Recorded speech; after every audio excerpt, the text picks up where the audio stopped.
Hello everyone, welcome to the lecture series. In this series, we are learning computer organization and advanced microprocessors. This is our third lecture, and in this third lecture, we will learn about the basic computer organization. So the basic design of a computer includes many different parts, right? Like input-output devices, CPU, and inside the CPU, there are different parts. So how all are organized, that we will learn in this series. So let's see some basics about the computer organization. The basic design of a computer normally includes many different parts, right? And all the parts are organized, and also we'll see that how various operations are performed between different parts of the computer and how they do a specific task together. As an internal architecture of a computer, it may be differ from system to system. We don't know, but it may be differ from system to system. But the basic organization remains the same for all the computer systems. This thing we have to keep in mind, that internal, last 2 points, internal architecture may differ from system to system, but the basic organization remains same for all the computers. This we have to keep in mind. So let's see von Neumann architecture. What is von Neumann architecture? So as you can see in the diagram, this is a von Neumann architecture or a basic architecture. Any computer you can find, it must have input output devices, memory, and a control unit, right? CPU or a control processing unit we call.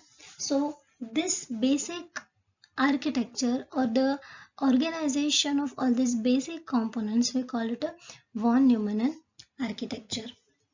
Normally all the computers share the same basic architecture, whether it is a multi-million-dollar mainframe or it's a Palm Pilot, whatever it is, and all have memory, input output system, arithmetic and logic unit, and a control unit. You will find all these components in all the systems, all the computers. And this type of architecture is named von Neumann architecture. Actually, it presented the first written description of the stored program concept, and also it explained how a stored program computer process information. This we will see in the next slide.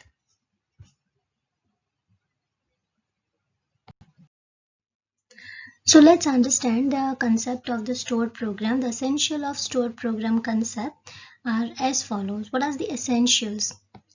So very first, as we know that von Neumann architecture has a single memory, single RAM, right? So it means that program and data both will remain or both will be stored in a same memory, that is in a common memory we can call, and this concept is we call stored program concept. Also, we should know that once a program is in the memory, when you fetch any instruction, when you load any program, when you load any software, so first it comes into the memory and then the computer can execute it automatically. Of course, as we know that once you open any software, any document, any application, you don't need to do anything. No any intervention is required. The program is there in the memory, automatically it will get executed.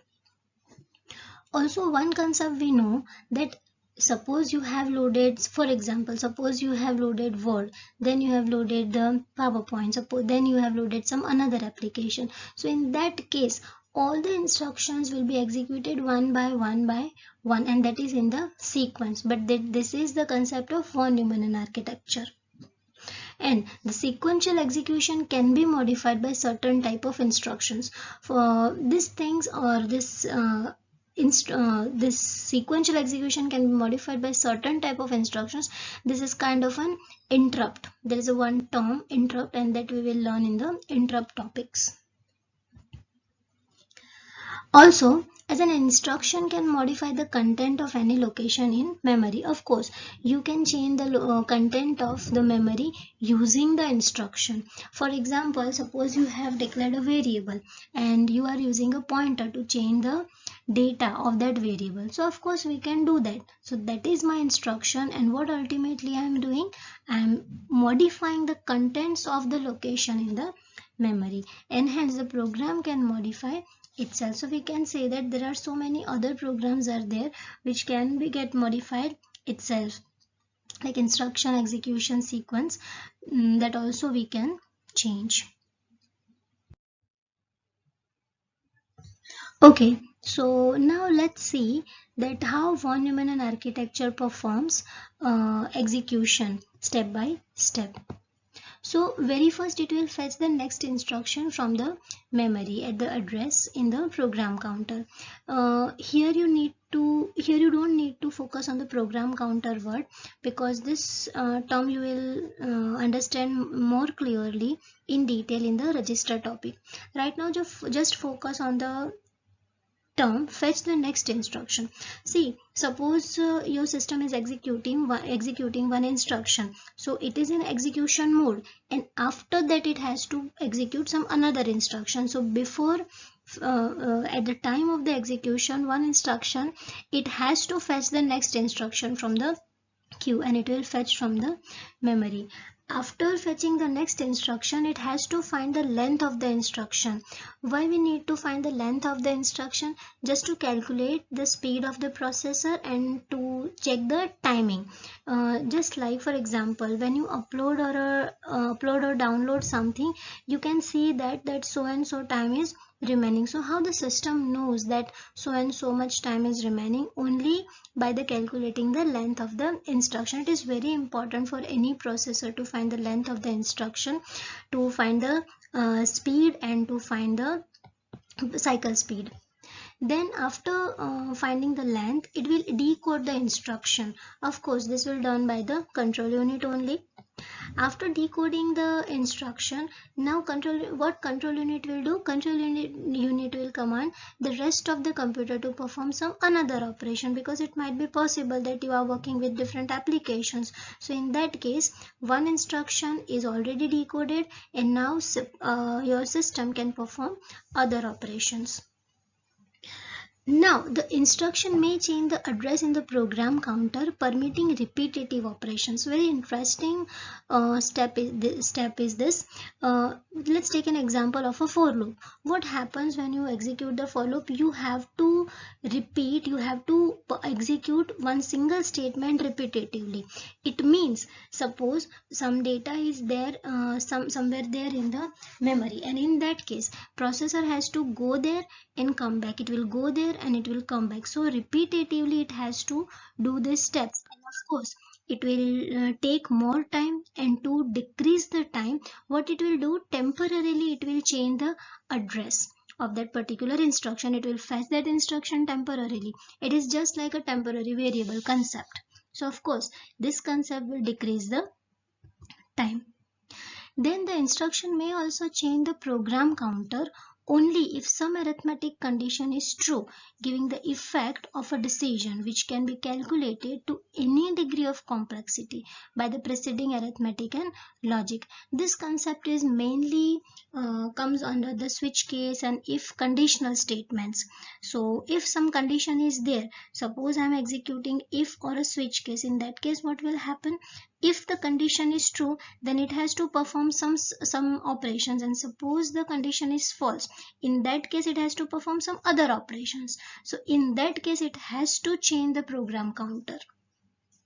You will get a more clear idea about the program counter and other concept when we will learn the register. And after doing all these things, again go back to step 1 and again fetch the next instruction, again find the length, again decode it, and again perform the operations. So let's see what happens with the von Neumann architecture, and some points about the von Neumann architecture. So very first, uh, The von Neumann architecture was found by the John von Neumann, and it was found in the year 1942.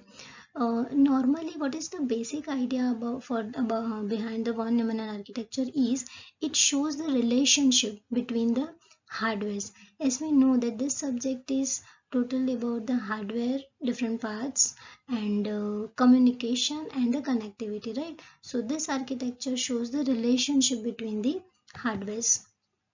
Also, it uses a single processor. Keep in mind, underline this point, uses a single processor. See, if your system has multi-processors, then it's not a von Neumann architecture. So here we need to point out this thing or underline this thing, that any system which contains a single processor, then only then we can say it's a von Neumann architecture.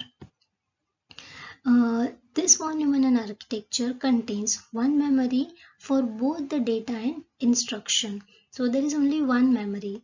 Like nowadays we can find that multi RAMs are there, multi memories are there, multi processors are there. So all these are the advanced version. So basic architecture contains only single processor and single RAM, and it executes the instructions step by step, one by one. So normally till the date, whenever we are asked that what is CPU or what are the different components of CPU, then we only say CPU is equal to ALU plus CPU. But now we have two more components, that is clock and registers. All these things we will learn in later sections, because we have this topics in detail. So now onwards we will keep in mind that CPU is equal to ALU plus CU plus clock and plus registers. Also, von Neumann architecture shows us or guide us that how data travels through the bus system, through the data bus. There are many bus types are there, but how data travels, that also comes under the von Neumann architecture. And the last point is program counter stores the length of a program and control unit decode the instruction. These two lines will keep in a parking lot, and we will learn these 2 points, or I'll explain these 2 points when we learn about the registers, because right now it is not good idea, or it is not advisable to understand these things. Let's see what is the von Neumann architecture bottleneck. What is the meaning of the bottleneck? Bottleneck means some disadvantage. We have a basic architecture, but it has some drawbacks, and so we need to enhance the versions. That's why we need some advanced technology. So let's see what is the bottleneck of von Neumann architecture. So this von Neumann computer spend a lot of time moving data to and from the memory, and what happens, and because of this it slows down the computers, and this problem of slowing down the machine is called the bottleneck of the von Neumann architecture. So what is the solution for this?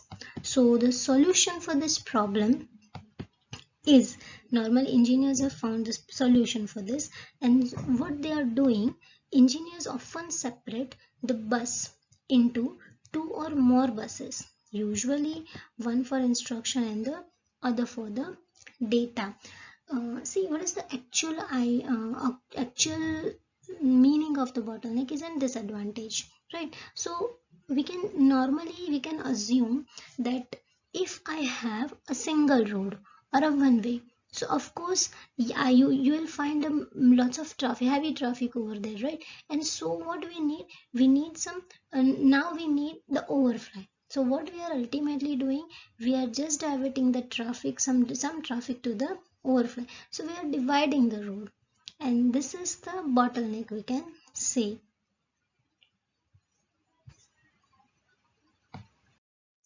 Okay, so that's it for today's lecture. Happy learning. Thank you.